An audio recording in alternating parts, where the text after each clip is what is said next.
trucks crossing the border from Tanzania to Burundi.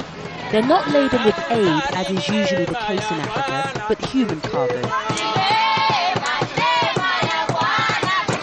Burundians and their children returning home after decades abroad as refugees. Most of these refugees haven't been to Burundi in over 35 years, and some of them have never been there at all, but they all share an unquenchable thirst and desire for what they see as home, even though they may be going back to worse poverty than they've been experiencing living in refugee camps in Tanzania. And that's what makes them unique. After civil war in Burundi in 1972, many fled to neighbouring African countries. They watched their homeland descend into more than 30 years of fighting, but a ceasefire in 2008 has given some of them the courage to come home. They're among a minority. Of more than 200,000 Burundian refugees in Tanzania, only a quarter have chosen to return.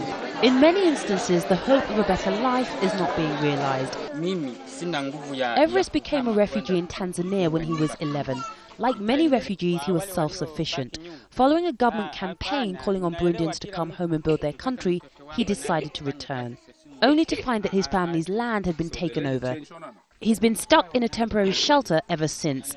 Here they suffer the indignity of depending on foreign aid to survive. Right now, my children and my wife are insulting me every day. They are asking me, why did you take us from Tanzania to bring us into these problems?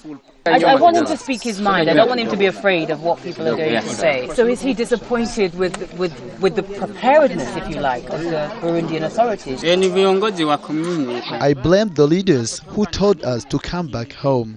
Everest took us to meet the lady he says took over his land.